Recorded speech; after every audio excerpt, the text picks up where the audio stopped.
What's up, guys? Welcome back to another video. Today we're going to be doing an in-depth breakdown of my personal archery shop slash archery range slash film studio slash just workshop in general. This is a studio that I have been wanting to build out for the last 5 or 6 years and just never had the space to do it.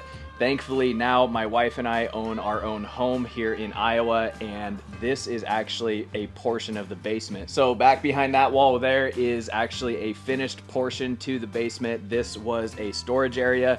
I split the storage area in half, created this studio and archery range, and the other half of the storage area is for obviously storing what we need to with our home. So diving straight into this video, we're gonna be talking about absolutely everything that went into this build, including all of the framing of the walls all the way down to what tools I use for my archery equipment and bow builds and my camera equipment for the film studio side of stuff. Absolutely everything top to bottom is going to be covered in this video about my archery studio. But honestly, this area covers all of my needs in terms of content creation, working on my buddies' bows as well as my bows, fine-tuning things, paper tuning, shooting, keeping repetition through the bows. Just absolutely everything about this area I love, and I'm bringing it to you guys, showing you everything that I did to build this thing out. So hopefully it's informative and enjoyable for you. There's going to be a lot of squirrels along the way that pop up. I'm going to probably be talking about this thing, remember something about that thing, and just go on a tangent. So bear with me, but it should be a really good video. I appreciate y'all watching. If you haven't yet, be sure and subscribe. I'm pumping out a ton of content this year, and I'd love to have you along for the ride. So let's get right into this one. Here we go. All right, starting out, let's talk about the actual structure of this room. So this wall was not here. This back wall was unfinished drywall, and this was bare framing. So this wall I framed up with 2x4s. It's not structural by any means. Back behind it is basically what this is right here. It was just insulated foundation wall, concrete foundation. So I framed up this wall, stood it up, and I bought all of this barnwood material at Menards. Let's talk a little bit about the actual aesthetic of the room. So I wanted the barnwood material to be running horizontally, and then down below, this is obviously a like metal siding for an outbuilding or a pole shed, whatever you want to use it for. Typically this siding is ran vertically, but I don't need to shed any rainwater or anything like that. I like the look of it running horizontal with all of the barnwood paneling and the shiplap in the back. Speaking of the back wall, this is all black shiplap, again, purchased at Menards. Most everything material-wise I got at Menards. Put all of that up. If you can tell behind, like right here, there's like a fabric back here behind the barnwood wall. So these walls on all three corners I wrapped with a black, it's basically like a weed barrier for your garden. And the reason I did that was these barnwood walls have imperfections. They've got cracks. They don't line up absolutely perfect. The back wall where there's seams anywhere, I just wanted to have a consistent color showing through, and that consistent color needed to be black. So I wrapped all three walls with that landscape material, and that way any imperfections with the cuts, with the barnwood that's warped and stuff like that, doesn't show through really heavy. Once I got the barnwood on and the siding down below, I trimmed out the top and I started working on the workbench. So the workbench is not fully finished. It's most of the way there. It's to the point where I can start filming videos very easily. But I do want to fully finish this thing with stain and a sealer, especially when I'm working on doing arrow builds. I'd like to have a sealer so that I don't get, you know, when I'm cutting carbon arrows, it's not like creating like dust like this that's staining it. So I do want to sand it all down, get it completely finished, but for the time being, it's very functional. This is a 6-foot tabletop and this is an 8-foot tabletop. I ran both of those the way that it kind of flowed with the room on this right-hand side so that I could stop it and be able to park my toolbox over here in the corner, and it wouldn't take up any more space than it needs to. This toolbox pretty much has its own little area that just hangs out over there. I've got an outlet under here and an outlet under here, just running all of my electrical for. Basically, I've got some accent lighting over here that I can change the color of at any time. Right now, I've just got it set to green. Underneath, I've got accent lighting, just an LED strip. I can change the color of that as well. And then up here, I've got this desk lamp that can move basically full 360. I can pull it out, work down here, push it back in, work over the bench. There's a lot of different modes and lighting effects that I can do with this thing as well. You can pretty much do whatever you want, honestly. I like to have it right about there. Yeah, a little bit warmer right there. But it's just a perfect light for doing anything I need to on the desk. I can also turn it this way, wing one side out if I need extra lighting when I'm sitting and doing an interview over here in the corner, anything like that. I've also got a stool. This is just a Hoyt bar stool. Got that and put it down here. I really like the bar stool look with the benches. But anyway, so structurally with the room, decided it needed to have a nice big table. Again, I want to go through and finish this whole thing with stain and a sealer, but I had some videos I wanted to make, so we just started rocking with it right away. You can even see like all of my marks and stuff that I was scribing onto the thing, but eventually it'll get finished. For now, it's serving a purpose.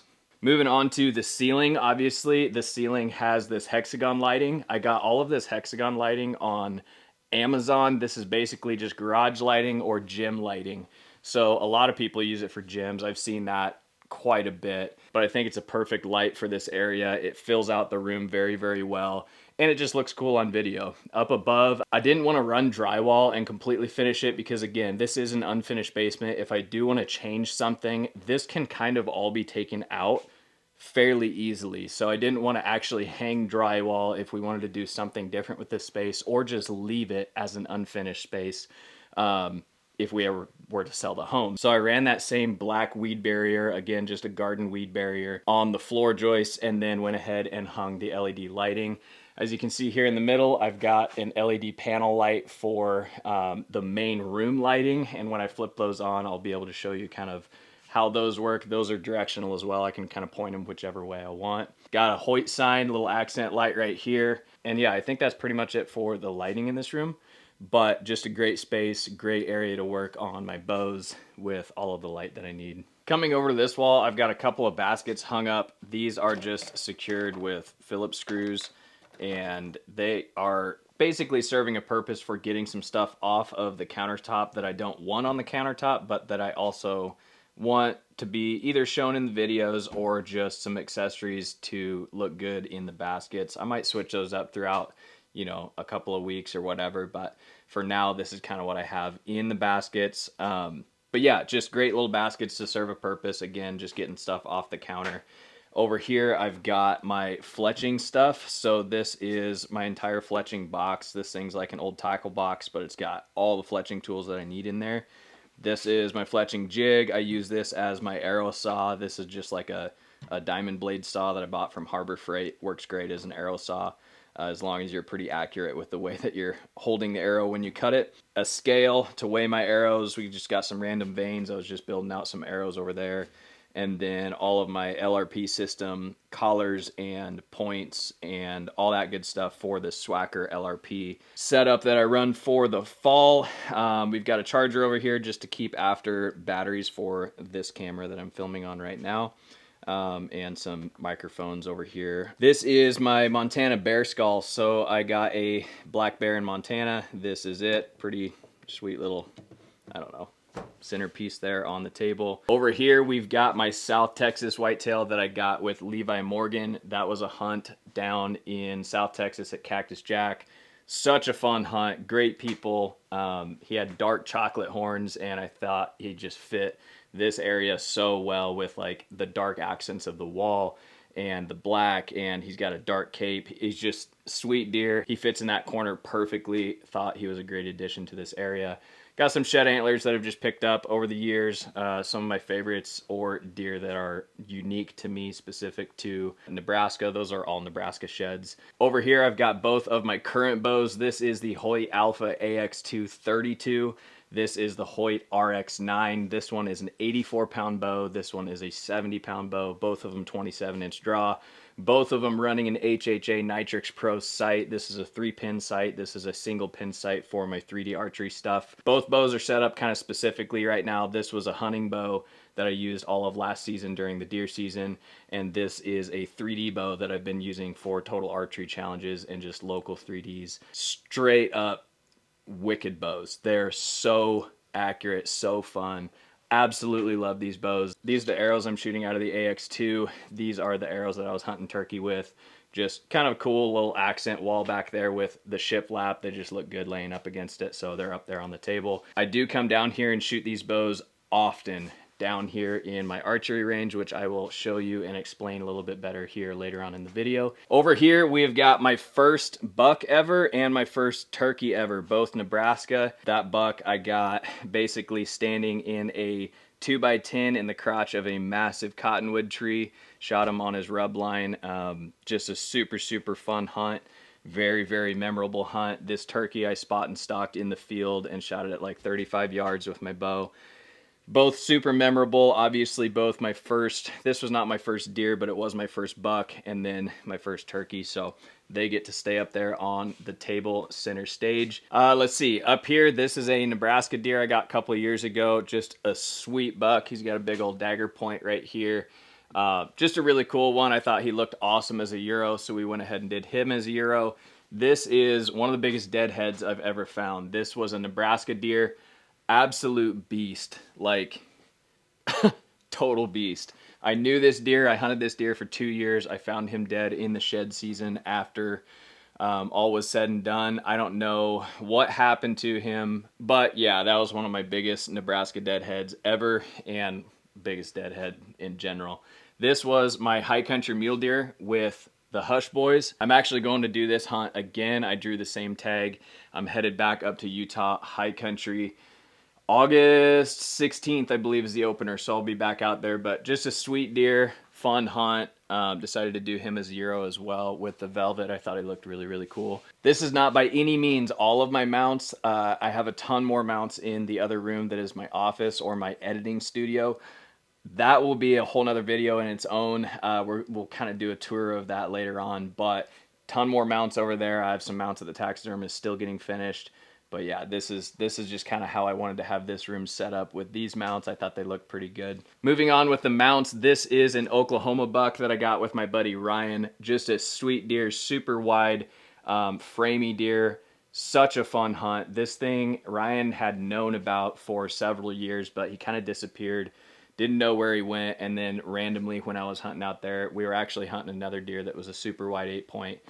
And this deer came below me at like 2 yards, and I knew he was mature, obviously had a frame on him, and went ahead and took him. So such a sweet hunt, cool memory. Again, dark chocolate horns. He's got a sweet dark cape on the top, and then he kind of just browns out, gets lighter as he goes down. He's just a really, really pretty mount.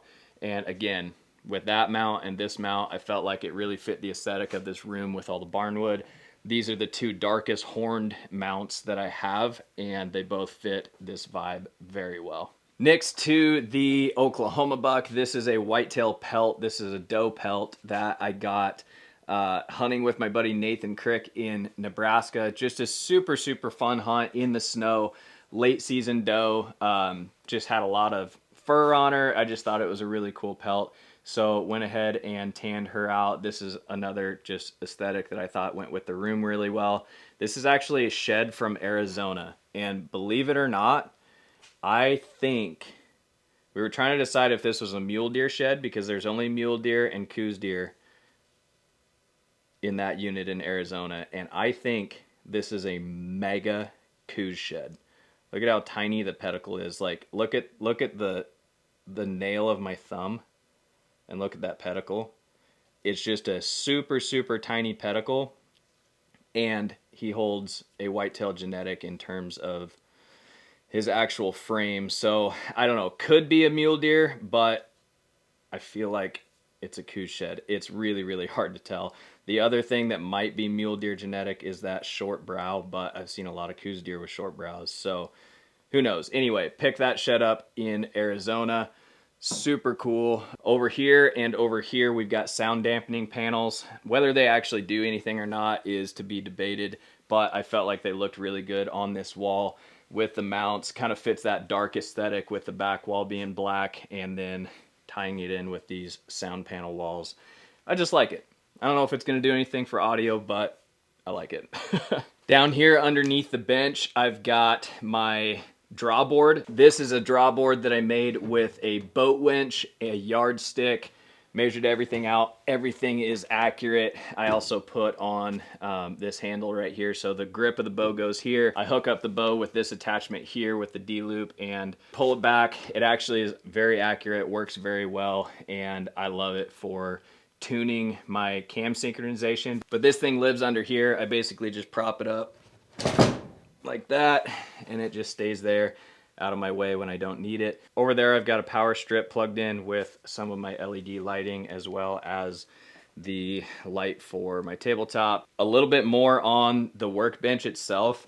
I built the workbench to be a floating bench. I didn't want the legs coming down because there was stuff either I want to store under here at some time, or be able to just kick my legs under there if I have a chair and I don't really want to have, you know, the table legs in the way. So I did build this as a floating bench. We've got braces on the back wall and braces on the side wall. It works out perfectly. Again, my plan is to go through and fully finish this workbench, stain and sealer. But as for now, it works great and serves its purpose. Down here is my New Mexico bull. This was a bull that I got with the Hush Boys hunting in New Mexico. That was actually a rifle bull, my only rifle elk ever.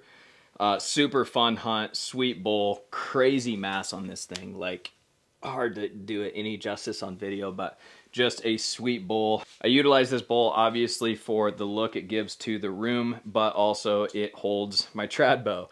My trad bow I come down here and shoot absolutely every day. Again, got a little indoor range over here I'll show you more about.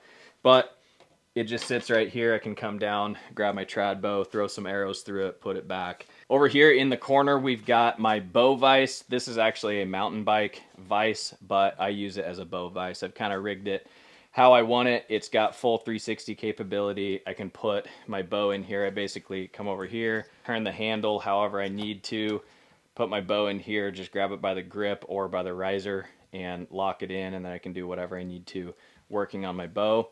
It just swivels and lives back here. All right, I'm gonna pull out my toolbox so you can see all of the tools I utilized when working on my bows, but I wanted you to note that I built the workbench to wrap around and specifically stop at this point because I knew I wanted my toolbox to fit against the wall, continuing the counter space all the way to the back wall.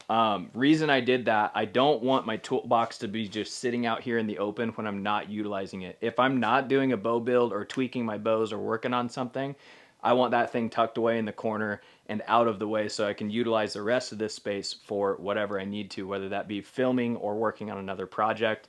I just wanted it out of the way and have its own little cubby.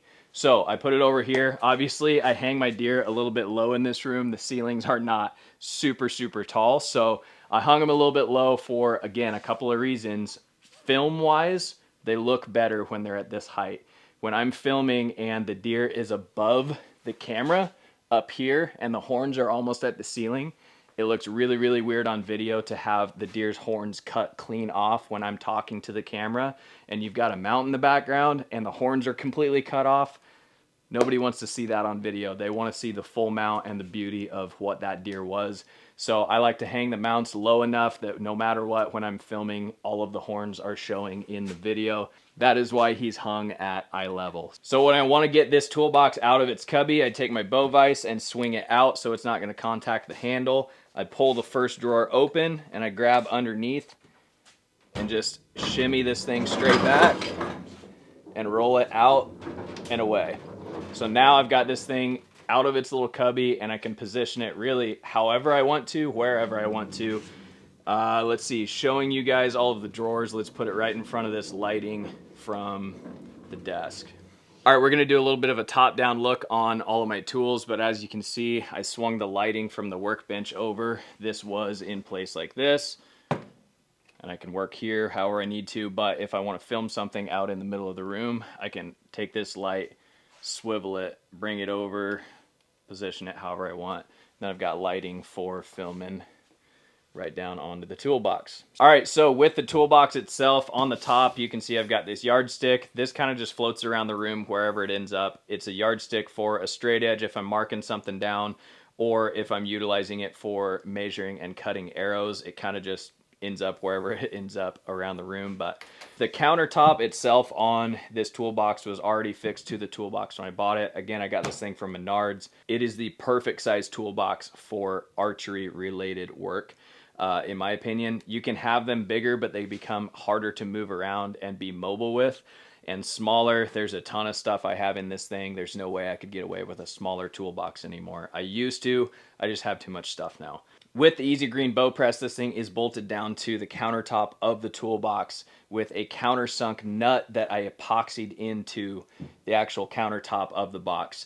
Then I bolted it in with these stainless steel bolts. I also, over here on the workbench, have those same nuts countersunk into the workbench so that at any point, if I want to, I can move my bow press from the workbench over to the countertop, and all I have to do is take out 4 Allen head screws. It's super easy to do, so that if I just want the tabletop of the toolbox available, I can take the press off, move it over to the workbench, vice versa. First things first, we should probably talk about the bow press itself. This is the Easy Green bow press made by Last Chance Archery. It is a hand-drawn bow press. I like that myself personally. Last Chance has quite a few bow presses on the market. This was one of my favorite just entry-level bow presses that I bought quite a few years ago, and I've just stuck with it because there's absolutely nothing wrong with it. It works perfectly for all of my needs.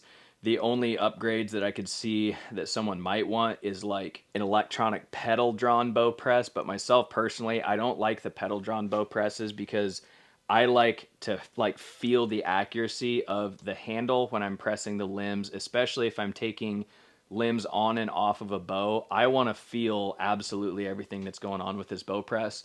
And when you run it with a foot pedal, even if you have a variable speed on it, it can get a little bit tricky. I don't know, just the feel of it myself, I like the hand-drawn stuff. On the back of the bow press, I have one of these baskets. This is actually a wall-mounted basket, just like I have on the workbench. I have it just zip-tied to the bow press itself, and this holds all of my different serving material as well as my D-loop material, a lighter. This is just something where I can just reach over the back, whatever I need for serving, and grab it, utilize it, put it back where it goes, and not have all my serving hidden in the box. I like to just have it up front ready to go. Up here we've got a magnetic light. It can be moved around pretty much anywhere on this bow press. Like I say, just magnetic. You can put it there, you can put it there, see what I'm doing with my cam. Put it over here, see what I'm doing with tying a new D-loop in. It's just a very useful little magnetic light. So it kind of just lives on the bow press.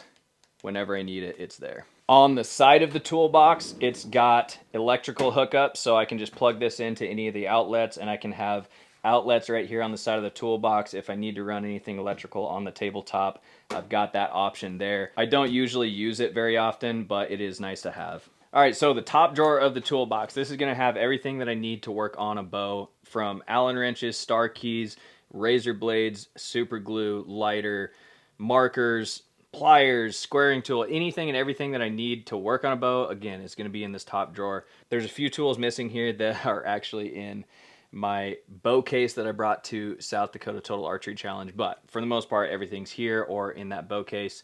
This is a little travel pack that I bring with me on the road when I'm hunting. So this thing basically just lives in a bow case or in my truck. It's got razor blades, it's got lighter, it's got 2 or 3 different sizes of serving, so that if I need to redo a center serving, a peep sight, tie in a new D-loop, whatever it is, this is my little to-go bag for fixing a bow on the road. So that is this top drawer.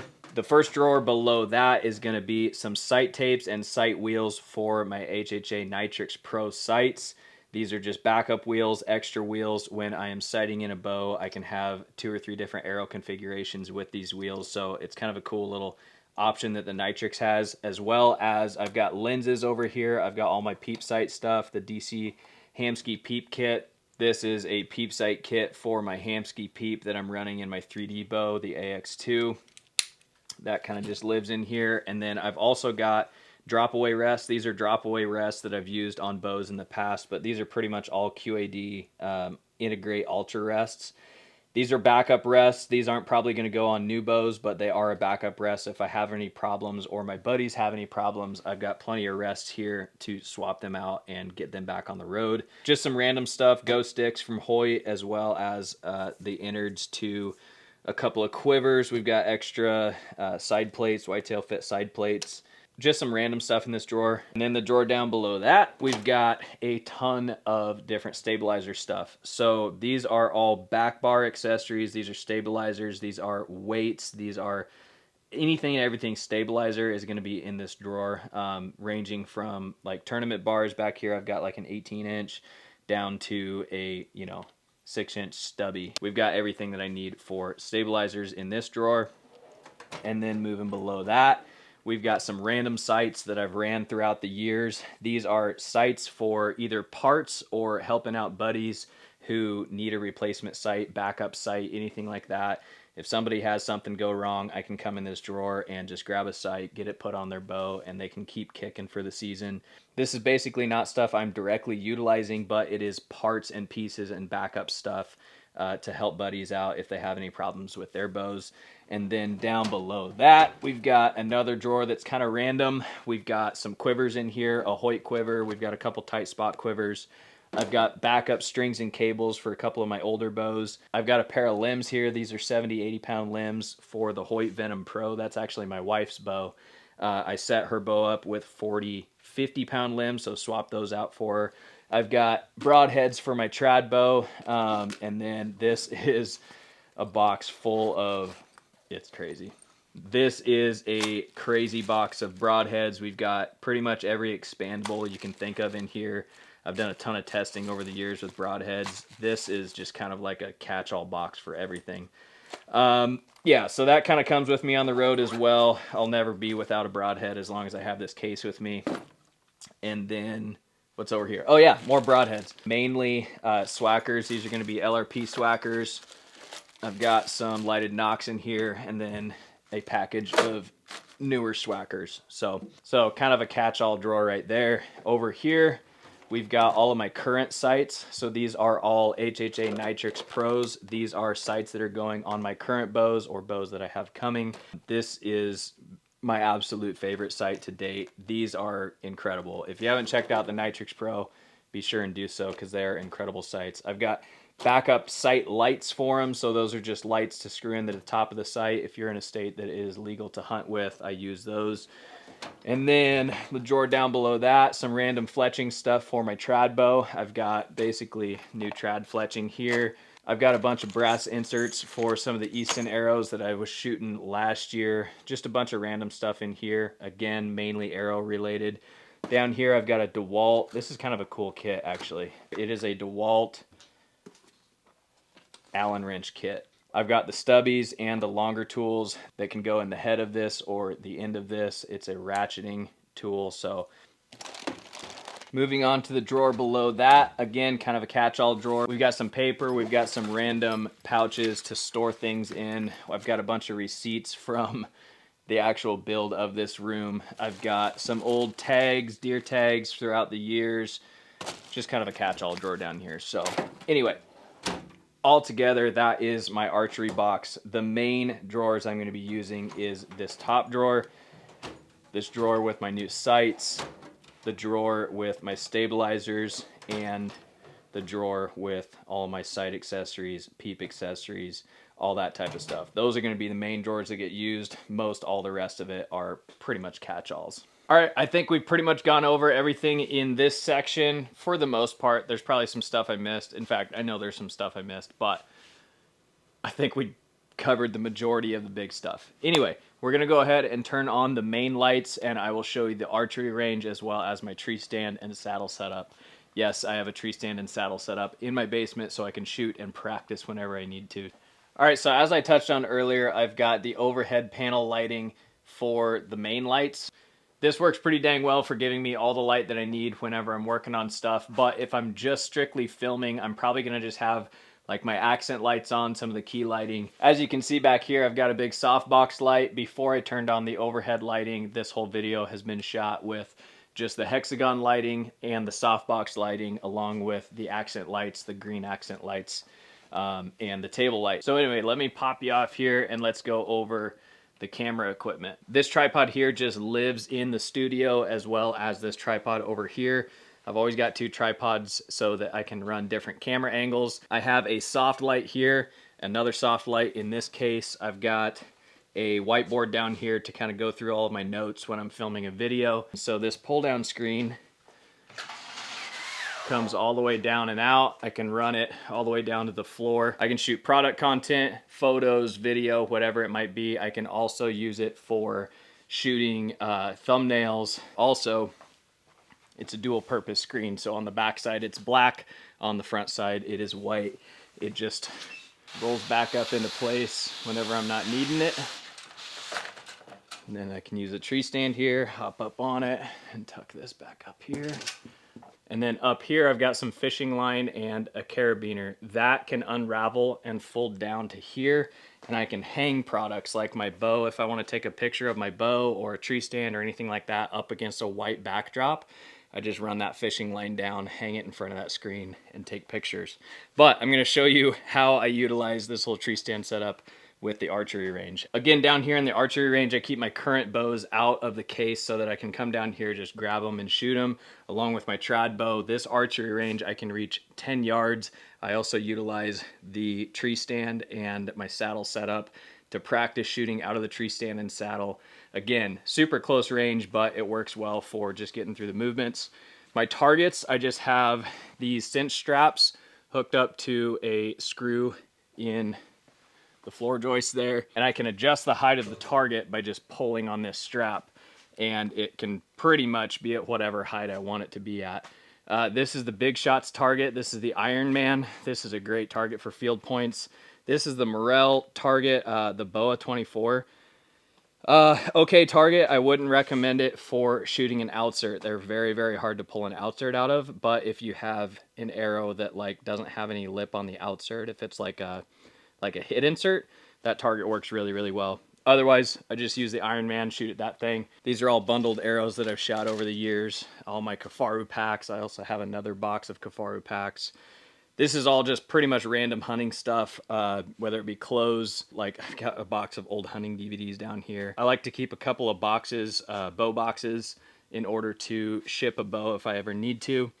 Over here is my paper tuner. So I built this paper tuner out. There's actually a video on the channel. You can see how to build that paper tuner. But built the paper tuner. It stays down here and lives on a tripod. I've got a bunch of saddle stuff over here. All those boxes in the back is all miscellaneous hunting gear, whether it be binoculars or elk hunting stuff, mule deer hunting stuff, all that. Otherwise, this is pretty much the archery range right here. I'll put this on the tripod here and kind of show you how I utilize my tree stand setup with the archery range. It's pretty fun. All right, so like I was talking about earlier, this tree stand just lives right here up against this support beam. It just stays tucked away when I'm not using it. When I am using it to shoot on the archery range, whether I'm using my trad bow or my compound bows, I'll just come over and fold this down, lock it in, fold the seat down. I can step up on it and I can sit here and just shoot right here into these targets. Or if I want to check out something with like my camera arm system or setting up something different on the tree, this is basically my makeshift tree. If I'm setting up something different, I can test it out right here on this support beam. It works great. If I want to try shooting out of the saddle, I've got the saddle set up, hooked up here. Can just tie this right back to my saddle. I can lean and shoot my offside shots. I can move the stand around to the other side or just move a target over here and shoot off my strong side. However I want to utilize this, it works great for practicing my shots.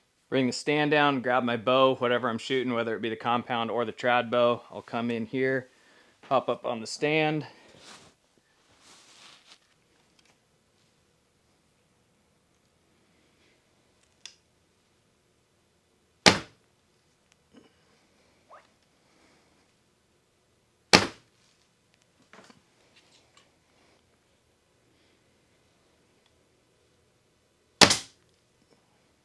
Ooh, hit my arrow with that one.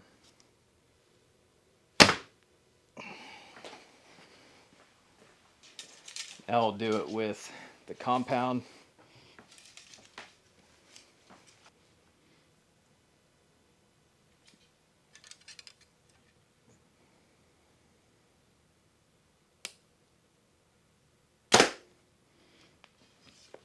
It's just great practice. Again, like I say, it's not like I'm truly elevated shooting above and down below onto something, but it gives me a chance to shoot out of a seated platform and just try a couple different things. I can also put my arrows down here.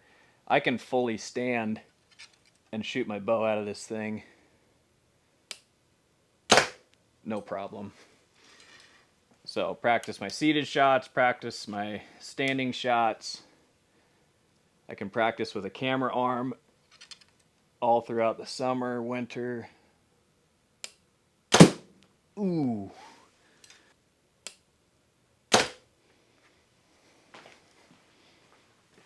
Now again, like I said, I can utilize this for practicing out of a saddle as well. So we're going to go ahead and clip on my workhorse saddle and get some reps out of this.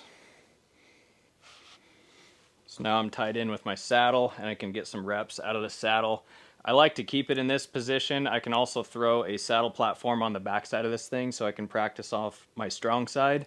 Or like I said, I can put a target out here and shoot that way. I'm gonna come over here, hold on here, swing away.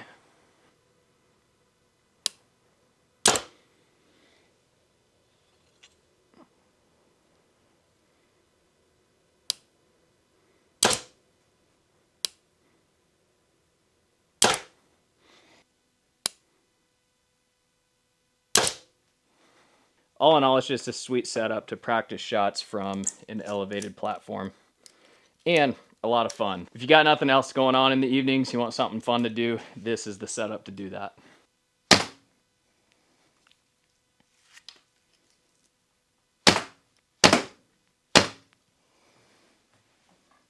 Pretty fun little setup. Now when I'm done shooting out of it, I can take my saddle, clip it in, let it just hang right here. And I'll take my tree stand, pull it, fold it up, and it's out of the way from anything that I'm doing filming wise. All right guys, I think that's pretty much it for my archery studio build. If there's something that I missed that you saw in video and you want to know about, because I'm quite sure there is stuff that I missed in this video. Also, if there is something with this shop that you would change or that you would add to it, please let me know in the comments and I will look into that. There's always stuff that I'm tweaking and changing with my gear, and this room and this setup I'm quite sure is going to change over time, but as for right now, this is pretty much my dream archery studio. It's been a long time coming and I'm so happy that I've got it now and we can crush some content out of this thing. So appreciate it very much. Again, subscribe. Thank you guys. We'll catch you on the next one. Peace.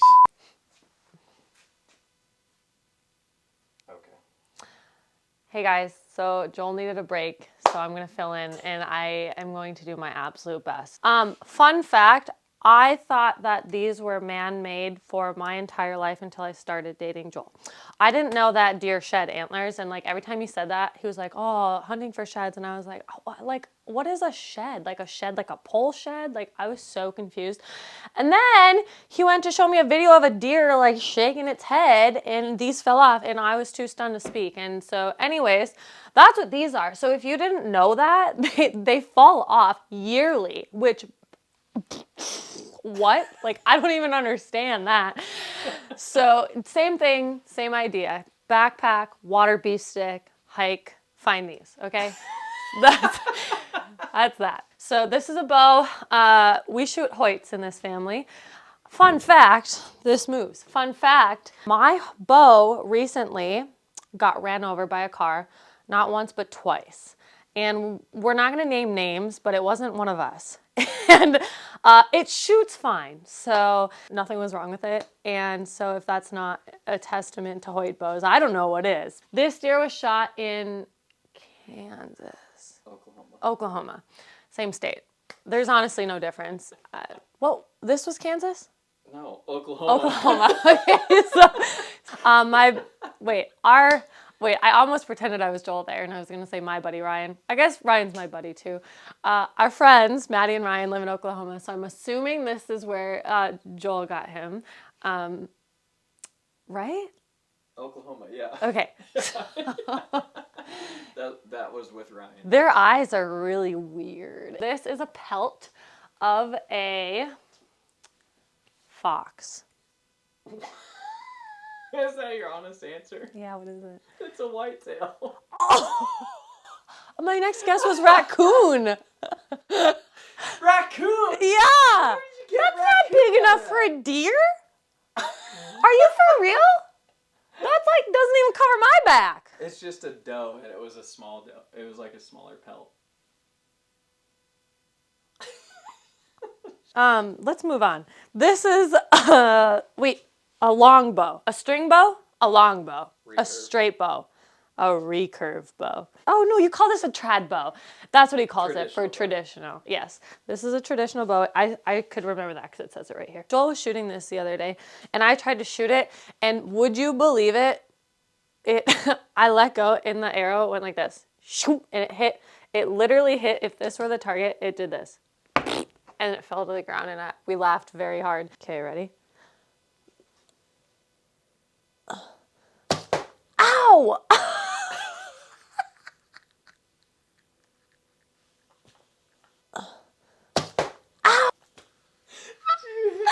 Yeah, let's get back in it.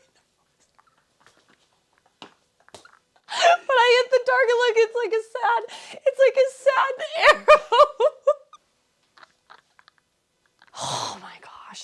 Let me call it quits on this tour. So, I think that ends the tour, as for now. Oh, cool. We have like a screen set up. I can't wait to use that for photos.